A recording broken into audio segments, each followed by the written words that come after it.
Energía y Desarrollo con el doctor Carlos Cardoso. Carlos, seguimos siguiendo esta serie sobre energías renovables, limpias y con capacidad de solucionar las necesidades que va a tener el país. Vamos a entrar en un punto que vos conocés muy a fondo, que es la de origen hidráulico. Hidráulica, sí. ¿No? ¿Cuál es la posibilidad? Creo que inclusive presentamos varios proyectos de eso que no fueron considerados, pero el ejemplo que solés dar del Amazonas, ¿cuál sería la capacidad producible en un río? Bueno, no puedo decir la capacidad de un río porque eso se tiene que hacer un estudio. Era el río Sí, Paraná, Itaipú, tiene una capacidad inmensa, pero por las condiciones geográficas. Yacyretá también, pero vamos a centrarnos en la energía hidráulica. Nosotros tenemos tres grandes fuentes que ya sabemos: Itaipú, Yacyretá y Yacaraí, en ese orden de tamaño.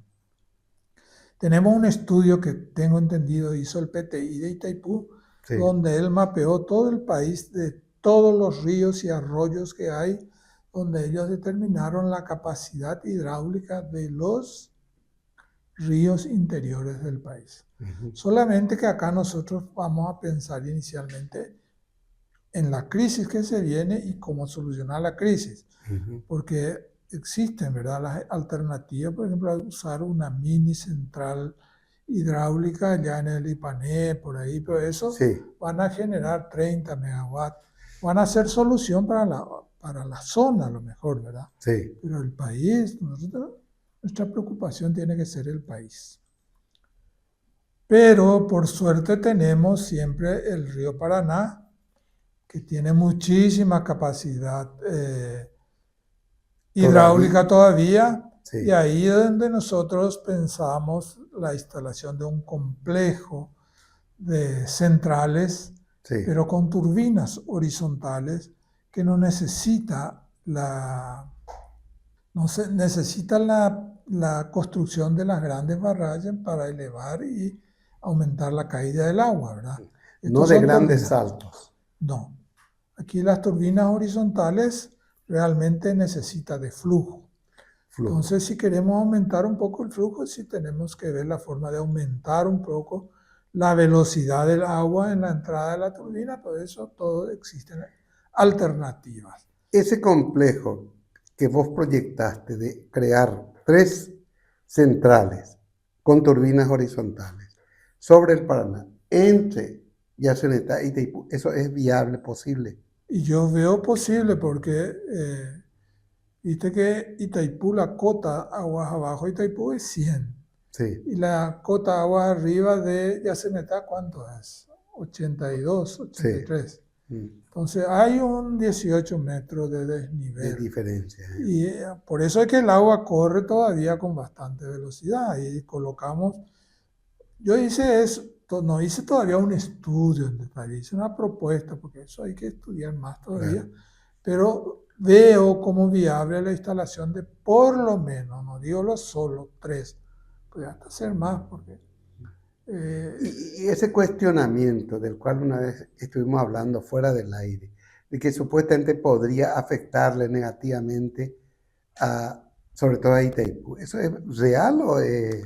No, a Itaipú le puede afectar si colocamos entre Itaipú y Yacyretá otras central con turbinas verticales. Con turbinas verticales. Por supuesto, ahí tenemos que represar otra vez Sí. y seguramente el 100 metros de nivel del mar, que es la cota debajo de Itaipú, Sí. va a subir, porque como mínimo vamos a necesitar una altura de 9 a 10 metros para que caiga el agua en las turbinas verticales. Correcto. Entonces pero ahí sí usando le puede afectar. las horizontales no existe el menor riesgo de afectar. Ahí la afectación sería, no sé, yo diría que mínimo luego. Mínimo. Yo más bien creo que si colocamos centrales con turbinas horizontales en el río Paraguay, a lo mejor tenemos que hacer unas pequeñas caídas de 1 a 2 metros para acelerar el agua al final antes de entrar dentro de la turbina. Pero en el río Paraná yo creo que no haría falta. Yo veo que hay países en donde no se hace ninguna variación de altura y se colocan las turbinas horizontales generando. De hecho, creo que el complejo Amazonas del que hablaste siempre no tiene esas caídas, o sí tiene. No, Creo que de por sí, no, el complejo Amazonas es un conjunto de centrales donde existen todavía centrales con turbinas verticales y existen centrales con turbinas horizontales. es un complejo que mezcla los dos. Mezcla las dos cosas. Ah, Y en el río Madeira tengo entendido que es de turbinas horizontales. horizontales. Y yo creo que está terminando ya y ¿Y ese complejo qué capacidad de generación va a tener? Probablemente superior a la de y Itaipú. dicen que el complejo como un todo va a ser superior a Itaipú. Superior a Itaipú. Exactamente. O sea, va a ser o maior do mundo que va a ter o Brasil. Solo que no va a ser una central, va a ser un complejo. Y nuestro complejo hipotético, ya sé que depende de estudios, pero más o menos como mínimo vos decís que generaría lo suficiente para hacer frente a una crisis como la que nos espera. Pero de lejos, uno solo ya sería suficiente para tirar unos 10 años la crisis. Y como nosotros estamos proyectando, planificando, queriendo que se haga por lo menos 3, yo creo que por lo menos 40 años vamos a estar alejados todavía de la crisis o podemos convertirnos ahí en los países exportadores de energía, Claro. porque sabemos que la energía es el petróleo limpio Sí. que van a tener los futuros Pero ese países. complejo también sería binacional. Estamos hablando Y de un en el complejo caso, sí sería hecho en sociedad con la Argentina. con la Argentina, exactamente. ¿No? Fabuloso. ¿Y qué vos, como vos decís, el resto, lo que te sobra vendés? Y por Vendés al supuesto. Brasil, le vendés a quien quiera comprar. Ellos tienen la convertidora, eso no Claro, sería no hay problema. ningún problema. Y este tema de la supuesta integración energética, ¿eso podría ayudar de alguna manera a viabilizar? De eso se viene hablando hace décadas, Carlos, y poco nada se avanzó. Y sí, la integración energética es básicamente la energía producida en Paraguay, en Brasil, en la Argentina, se puede utilizar en cualquier parte. Solamente que existe una diferencia de frecuencia. Sí. En Argentina y Paraguay es 50, en el Brasil es 60. Pero Brasil instaló ahí en Foz de Iguazú una tremenda convertidora, Sí. prácticamente capaz de convertir toda la energía paraguaya de Itaipú y meter en el mercado Brasileño. O sea que la O integración sea, solución ahí, la integración está hecha prácticamente. está hecha ahí. Esto está hecho, no quiere decir que no pueda instalarse una nueva, ¿verdad? Sí, sí. Fabuloso. Y fuera de lo que se puede construir sobre el río Paraná, dijiste que en el río Paraguay también se podría eventualmente, y eso podría ser hasta 100% Paraguay. 100% Paraguay. Y yo he visto que en el plan de la ANDE, del plan 2050, está luego centrales en el río Paraguay. Quiere decir que ellos también ya pensaron. Y bueno, el río Paraguay, por supuesto que tiene una menor velocidad que el río Paraná, pero existe la forma de acelerar el agua Claro. en la entrada de estas turbinas Con horizontales. pequeños saltitos, como dijiste, ¿verdad? Exacto. Eso haría que se acelere.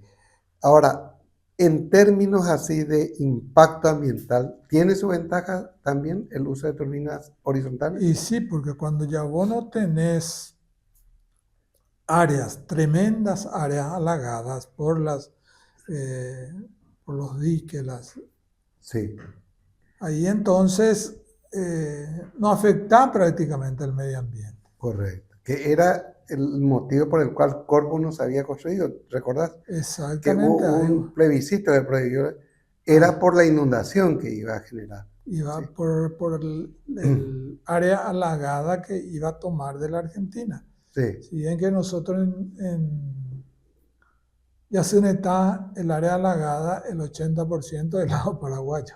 Solo Halagada, 20. dice Carlos, es una influencia del portugués directa, es inundada. Inundada, bueno. El área inundada, sería muy grande. ¿Sí? Está ese plebiscito y hay que levantarse, pero eso con turbinas horizontales yo creo que se levanta, porque ellos también son conscientes que la energía es materia prima para todo y ellos mismos en corriente en la zona no van a querer tener falta de energía. Y si hay una fuente alternativa a quien no le va a halagar el territorio que tanto ellos temen, yo creo que lo van a levantar sin problema. Correcto. Una última pregunta con respecto a este tema. ¿Qué tan inagotable eso es? Considerando sobre todo un fenómeno que nosotros sufrimos. Carlos, anteriormente era imposible hasta cruzar nadando el río Pilcomayo. Sin embargo, eso murió.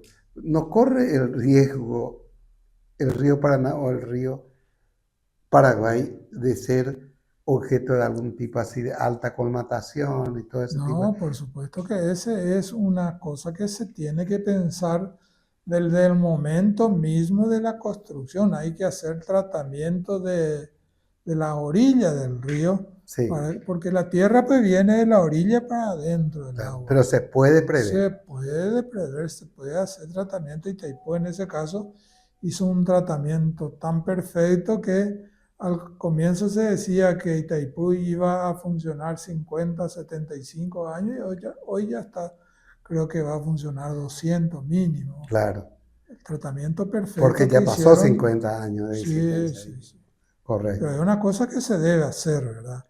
Y no es una cosa compleja. Hay que plantar árboles para detener la erosión de la tierra hacia el agua. Gente, esta es la solución mejor, ¿verdad? Y más económica y más segura para cubrir las necesidades energéticas de Paraguay y otras regiones en la región. Y ¿Sí o sí, no? solamente que Que llevan mucho tiempo. llevan su tiempo, ¿verdad?